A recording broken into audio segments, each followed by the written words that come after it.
Good evening प्यारे बच्चों। आज हम आपको कक्षा 10 विज्ञान का महत्वपूर्ण प्रश्न बताएंगे जो 2025 के पेपर में आएंगे। तो कह रहा है ये क्वेश्चन, अवतल दर्पण द्वारा प्रतिबिंब का बनना, यानी अवतल दर्पण द्वारा प्रतिबिंब कैसे बनता है। जैसे कि हमने बताया है पहले से ही कि अवतल दर्पण किसे कहते हैं। यदि किसी दर्पण के उभरे हुए तल पर कलई कर दिया जाए और इसका दबा हुआ तल यानी धसा हुआ तल चमकीला हो जाता है तो इस दर्पण को हम क्या कहते हैं। तो कहेंगे प्यारे बच्चों कि अवतल दर्पण कहते हैं। तो कह रहा है अवतल दर्पण द्वारा प्रतिबिंब का बनना। तो अवतल दर्पण द्वारा प्रतिबिंब बनता कैसे है ये मैं बताऊंगा और कितने प्रकार से बनता है। तो मैं बता रहा हूँ 6 प्रकार से बनता है। अगर अवतल दर्पण होता है तो 6 प्रकारों में अवतल दर्पण को कहाँ वस्तु को रखा जाएगा ये चीजें सब हम आपको क्या करेंगे बताएंगे। सबसे पहला अगर हम कहे बात कि इसमें फोकस यहाँ होता है और वक्रता केंद्र यहां मान लेते हैं। वक्रता केंद्र किसे कहते हैं, जिस खोखले गोले का यह कटा हुआ भाग होता है उसके केंद्र को हम क्या कहते हैं, वक्रता केंद्र कहते हैं। अब ये बात आपको पता है कि एक बार इसको मान लीजिए वक्रता केंद्र कह देते हैं कि इसको फोकस कह देते हैं। एक बार पहले हम आपको 6 कंडीशन बताएंगे कि बारी वाली वस्तु को कहाँ रखा जाएगा और एक बार पूरा सोल्यूशन हम बताएंगे आपको। अब कह रहा है अगर वस्तु को हम कहाँ रखते हैं, एक बार अनंत पर रखेंगे तो उसका प्रतिबिंब कहाँ बनेगा, और एक बार वस्तु को हम अनंत और वक्रता केंद्र के बीच में रखेंगे यानी यहाँ रखेंगे तो उसका कहाँ प्रतिबिंब बनेगा। और अगली बार जब तीसरी बार, पहली बार तो ये हो गया, दूसरी बार ये हो गया, तीसरी बार रखेंगे तो कहाँ बनेगा। तो तीसरी बार हम रखेंगे कहाँ, तो वक्रता केंद्र पर रखेंगे। और जब वक्रता केंद्र पर रखेंगे तो इसका प्रतिबिंब कहाँ बनेगा। चौथी बार जो रखा जाएगा वो वक्रता केंद्र और फोकस के बीच में रखा जाएगा और तब कहाँ इसका प्रतिबिंब बनेगा मैं उसको बताऊंगा आपको। और अगली बार ये 5वीं कंडीशन जो होगी यानी ये चौथा नंबर होगा और ये 5वां नंबर होगा। अब 5वीं बार अगर रखेंगे तो हम कहेंगे फोकस पर रखेंगे और जब वस्तु को फोकस पर रखेंगे तो उसका प्रतिबिंब कहाँ बनेगा मैं इसको अभी बताऊंगा। और एक कंडीशन जो लास्ट कंडीशन होता है उसमें वस्तु को कहाँ रखा जाता है तो हम कहेंगे उसमें वस्तु को हम रखते हैं कहाँ, दर्पण के ध्रुव यानी P और फोकस के बीच में रखेंगे तब कहाँ इसका प्रतिबिंब बनेगा। मैं टोटल स्थितियों को क्या करूंगा आपको बताऊंगा। बस पहली स्थिति है कि जब वस्तु कहाँ रखी होती है, जब वस्तु अनंत पर रखी होती है। जब वस्तु अनंत पर रखी होती है तो उसका प्रतिबिंब कहाँ बनता है हम आपको बताएंगे कि जब वस्तु कहाँ रखी हो, अनंत पर रखी हो। मान लीजिए ये अवतल दर्पण है, इसके उभरे हुए तल पर हम क्या कर देते हैं, कलई कर देते हैं। और ये क्या है, मुख्य अक्ष है, इसमें ये ध्रुव है और ये क्या है, फोकस है और ये क्या है, वक्रता केंद्र है। तो जैसे प्यारे बच्चों आपको पता है कि जब वस्तु कोई पहली बार रखेंगे तो कहाँ रखेंगे, अनंत पर। कह रहा है जब वस्तु कहाँ रखी हो, अनंत पर रखी हो तो इसका प्रतिबिंब कहाँ बनेगा। तो जब कोई प्रकाश किसी दर्पण पर पड़ता है तो दर्पण से टकराने के बाद किससे होकर के जाएगा, तो हम कहेंगे मुख्य फोकस से होकर के जाता है। अब अगर हम कहेंगे कि अगर कोई प्रकाश की किरणें मान लीजिए मुख्य अक्ष के समांतर अगर कोई जाती है तो दर्पण से टकराने के बाद ये भी किससे होकर के जाएगा, फोकस से। तो ये कहाँ बनेगा, तो हम कहेंगे जब वस्तु अनंत पर रखी होती है तो उसका प्रतिबिंब फोकस पर बनता है, जो वास्तविक बनता है, उल्टा बनता है और वास्तविक बनता उल्टा बनता और बिंदु के आकार का बनता है। तो उसे हम कहते हैं कि जब वस्तु अनंत पर रखी होती है, तो ऐसे हम कह सकते हैं कि जब वस्तु अनंत पर रखी होती है तो उसका प्रतिबिंब मुख्य फोकस पर बनता है, जो उल्टा बनता है, वास्तविक बनता है और बिंदु के आकार का बनता है। प्यारे बच्चों उम्मीद करते हैं कि पहली कंडीशन आपको समझ में आ गया होगा। दूसरी कंडीशन में क्या है कि वस्तु को एक कदम आगे बढ़ाएंगे और एक कॉमन चीजें ढूंढ लीजिए। जैसे हम आगे बढ़ते चलेंगे ये जो प्रतिबिंब बनना है वो धीरे धीरे पीछे खिसकता आएगा, जैसे हम आपको बताएंगे। दूसरी कंडीशन है कि जब वस्तु को अनंत और वक्रता केंद्र के बीच में रखी हो, तो जब वस्तु अनंत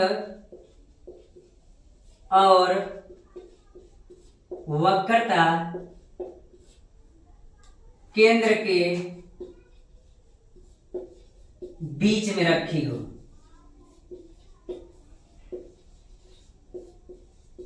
चलते प्यारे बच्चों, दूसरा कंडीशन हम देखते हैं। तो अब की बार वस्तु को कहां रखना है, तो हम कहेंगे अब की बार वस्तु को हम कहां रखेंगे, तो अनंत और वक्रता केंद्र के बीच में रखेंगे। चलिए ठीक है, हम बना लेते हैं। कौन सा दर्पण है, तो कहेंगे सर अवतल दर्पण है, और इसका ये क्या है, तो हम कहेंगे मुख्य अक्ष है, और इसका ये ध्रुव है, और ये क्या है, फोकस है, और ये क्या है, वक्रता केंद्र है। अब हम कहेंगे वस्तु को कहां रखना है, तो अनंत और वक्रता केंद्र के बीच में रखा है। मान लीजिए हमने वस्तु को कहां रख दिया, यहां रख दिया। जब कोई प्रकाश होकर के यहां से जाएगा, जब दर्पण से टकराएगा तो किससे होकर के जाएगा, तो कहेंगे कि मुख्य फोकस से होकर के जाएगा। तो मान लीजिए दर्पण से टकराने, एक बात और पता होगा आपको, जब कोई प्रकाश अगर दर्पण से टकराएगा तो किससे होकर के जाएगा, मुख्य फोकस से ही होकर के जाएगा, चाहे जहां टकराए।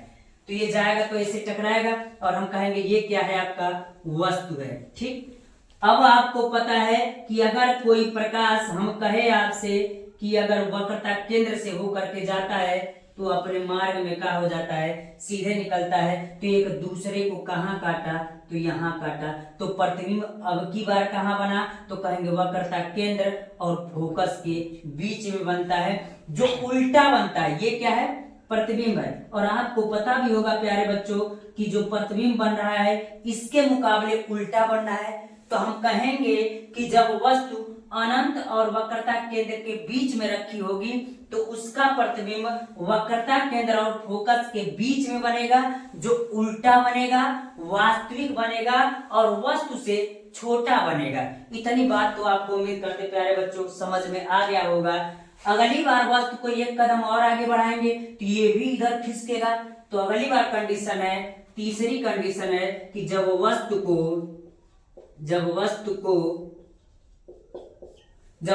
वक्रता केंद्र पर रखते हैं, वक्रता केंद्र पर रखते हैं, केंद्र पर रखी हो कह दीजिए। जब वस्तु कहां रखी हो, वक्रता केंद्र पर। ठीक है, चलते हैं। अब फिर से हम आपको बनाएंगे और कहेंगे ये क्या है, तो ये आपका अवतल दर्पण है, और इसका ये क्या है, मुख्य अक्ष है, और इसका ये क्या है, तो कहेंगे ध्रुव है, और ये क्या है, तो कहेंगे फोकस है, और इसको क्या कहेंगे, वक्रता केंद्र कहेंगे। हमने कहा कि जब वस्तु कहां रखी होगी, तो हमने कहा कि जब वस्तु रखी होगी वक्रता केंद्र पर। जब वस्तु वक्रता केंद्र पर रखी होगी तो इससे जो प्रकाश होकर के जाएगा, टकराने के बाद किससे होकर के जाएगा, फोकस से होकर के जाएगा। कोई प्रकाश की किरण अगर फोकस से होकर के जाती है तो मुख्य अक्ष के समांतर हो जाती है। जब कोई प्रकाश फोकस से होकर के जाएगा तो मुख्य अक्ष के समांतर होगी। उस स्थिति में हम कहते प्यारे बच्चों कि ये प्रतिबिंब कहाँ काटेगा, तो यहाँ पर काटेगा। और इस स्थिति में कहेंगे कि जब वस्तु वक्रता केंद्र पर रखी होगी तो उसका प्रतिबिंब कहाँ बनेगा, तो उसका प्रतिबिंब वक्रता केंद्र पर ही बनता है, जो वस्तु के बराबर बनता है, वास्तविक बनता है और उल्टा बनता है। यह बात प्यारे बच्चों आपको समझ में आ गया होगा। यानी तीसरा कंडीशन है, जब वस्तु को वक्रता केंद्र पर रखते हैं तो कहाँ प्रतिबिंब बनता है। तो हम फिर से आपको बता देना चाहते हैं कि जब वस्तु वक्रता केंद्र पर रखी होती है तो उसका प्रतिबिंब वक्रता केंद्र पर ही बनता है, जो वस्तु के बराबर बनता है, वास्तविक बनता है और उल्टा बनता है। और बोर्ड पेपर में सबसे ज्यादा पूछे जाने वाला कंडीशन यही है। आपसे पूरा नहीं पूछेगा, कोई एक ही पूछेगा, तो सबसे ज्यादा पूछे जाने वाला कंडीशन यही आपका है। चौथी कंडीशन क्या कह रही है, जरा देखिएगा। अब एक कदम और आगे बढ़िए, कहेंगे जब वस्तु को कहाँ रखा जाएगा, तो जब वस्तु को वक्रता केंद्र और फोकस के बीच में रखा जाएगा, यानी जब वस्तु को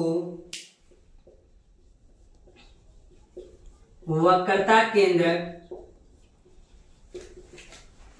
तथा फोकस के बीच में रखी हो,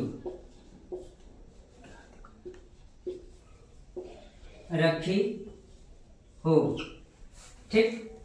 तब चलते हैं, अब की बार वस्तु को कहाँ रखते हैं, तो वस्तु को वक्रता केंद्र और फोकस के बीच में रखते हैं। तो मान लीजिए कि ये क्या है, तो हम कहेंगे ये दर्पण कौन सा है, अवतल दर्पण है, और इसका ये मुख्य अक्ष है, और इसका ये ध्रुव है, और यहाँ पर फोकस होगा, और यहाँ पर क्या होगा, तो कहेंगे वक्रता केंद्र है। वस्तु को कहाँ रखना है, वक्रता केंद्र और फोकस के बीच में रखना है। अब प्यारे बच्चों हम ये कह सकते हैं कि जब कोई प्रकाश इस दर्पण से टकराएगा तो टकराने के बाद किससे होकर के जाएगा, तो हम कहेंगे फोकस से होकर के जाएगा। और इस स्थिति में अगर कहें कि जब कोई प्रकाश फोकस से होकर के जाता है तो वो कहाँ जाता है, मुख्य अक्ष के समांतर हो जाता है। जब मुख्य अक्ष के समांतर होगा तो आप बताइएगा प्यारे बच्चों, इसको कहाँ काटा, तो यहाँ पर इसने क्या किया, काटा। तो हम कहेंगे कि जब वस्तु वक्रता केंद्र और फोकस के बीच में रखी होती है तो उसका प्रतिबिंब कहाँ बनता है, तो वक्रता केंद्र और अनंत के बीच में बनता है, जो वास्तविक बनता है, उल्टा बनता है और वस्तु से बड़ा बनता है। तो देख लीजिए इतना बड़ा वस्तु है और ये प्रतिबिंब कितना बना, इतना बड़ा बना है। तो इसको हम कह सकते हैं कि यह क्या है, तो यह वस्तु है, और ये क्या है, तो इसको कहेंगे हम ये प्रतिबिंब है, और देखने में भी लग रहा है कि वस्तु से बड़ा प्रतिबिंब है। तो इस स्थिति को प्यारे बच्चों समझ लिए होंगे आप लोग कि जब वस्तु वक्रता केंद्र तथा फोकस के बीच में रखी होगी तो उसका प्रतिबिंब कहाँ बनेगा, तो वक्रता केंद्र और अनंत के बीच में बनेगा, जो वास्तविक बनेगा, उल्टा बनेगा और वस्तु से बड़ा बनेगा। अगला टॉपिक चलते हैं, एक कदम और आगे खिसक लीजिए। जब एक कदम और आगे खिसकेंगे तो हम कहेंगे कि जब वस्तु कहाँ रखी हो, फोकस पर रखी हो, यानी पांचवा कंडीशन ये कहता है कि जब वस्तु मुख्य फोकस पर रखी हो, मुख्य फोकस पर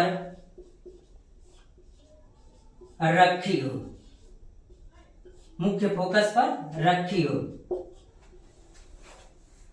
अब फिर से बनाते हैं हम दर्पण, और ये आपका कौन सा दर्पण है, तो ये है आपका अवतल दर्पण, और आपको पता होगा कि यह मुख्य अक्ष है, और यहाँ पर है ध्रुव, और यहाँ पर क्या है, तो फोकस है, और यहाँ पर क्या है, और इधर इसको कर लीजिए, ये क्या है, फोकस है, और ये क्या है, वक्रता केंद्र है। अब की बार वस्तु को कहाँ रखना है, तो हम कहेंगे अब की बार वस्तु को कहाँ रखेंगे, तो कहेंगे हम कि मुख्य अक्ष के फोकस पर रखेंगे ना, और इसको थोड़ा सा बड़ा बनाते हैं जिससे हमको आसानी होगा, इतना बड़ा बना देते हैं। आप समझ रहे होंगे, अगर मान लीजिए इतना बड़ा हम बना दिए तो जब कोई प्रकाश किससे होकर के जाएगा, दर्पण से टकराएगा तो मुख्य फोकस से होकर के जाएगा। अगर कोई प्रकाश वक्रता केंद्र से होकर के जाती है तो वह अपने मार्ग में ही वापस लौट आती है, ऐसे कहेंगे। अगर मान लीजिए इधर गया और टकराया, और टकराने के बाद जब आगे बढ़ेगा तो आपको दिख रहा है कि कहीं ना कहीं वो मिलेगा, अनंत पर जा करके मिलेगा, तो हम कह सकते हैं कि जब वस्तु कहाँ रखी होगी, तो जब वस्तु आपका फोकस पर रखा गया होगा तो उस स्थिति में हम कह सकते हैं कि उस स्थिति में वस्तु कहाँ बनेगा, प्रतिबिंब कहाँ बनेगा, अनंत पर बनेगा, वास्तविक बनेगा, उल्टा बनेगा और वस्तु से बहुत बड़ा बनेगा। तो हम कह सकते हैं प्यारे बच्चों, जो पांचवा कंडीशन है कि जब वस्तु मुख्य फोकस पर रखी हो तो उसका प्रतिबिंब कहाँ बनता है, तो हम कहेंगे जब वस्तु मुख्य फोकस पर रखी होगी तो उसका प्रतिबिंब अनंत पर बनता है, वास्तविक बनता है, उल्टा बनता है और वस्तु से बहुत बड़ा बनता है। मान लीजिए इसको मुख्य अक्ष को बहुत दूर तक बढ़ा दे, ये अनंत अभी मिला नहीं है और आगे जाएगा तो मान लीजिए मिलेगा तो बहुत बड़ा तो बनेगा ना इसके मुकाबले, तो हम कह देंगे कि बहुत बड़ा बनता है। उम्मीद करते हैं प्यारे बच्चों ये कंडीशन भी समझ में आ गया होगा। अगली जो कंडीशन है हम कहेंगे कि जो वस्तु को कहाँ रखा जाता है, ध्रुव और फोकस के बीच में रखा जाएगा, यानी यहाँ पर रखा जाएगा। चलते हैं, इसका जो छठवां कंडीशन है, एक ऐसा कंडीशन होता है कि जिसमें आभासी प्रतिबिंब बनता है। हम आपको बना के दिखा रहे हैं। चलते हैं प्यारे बच्चों, जब वस्तु कहाँ रखी हो तो कहेंगे जब वस्तु मुख्य फोकस और ध्रुव के बीच में रखी हो।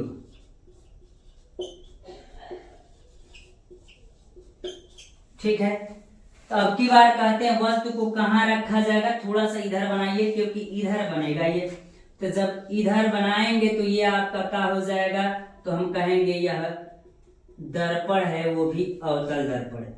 और ये आपका हो जाएगा ध्रुव P, और ये क्या हो जाएगा F, और ये हो जाएगा आपका C।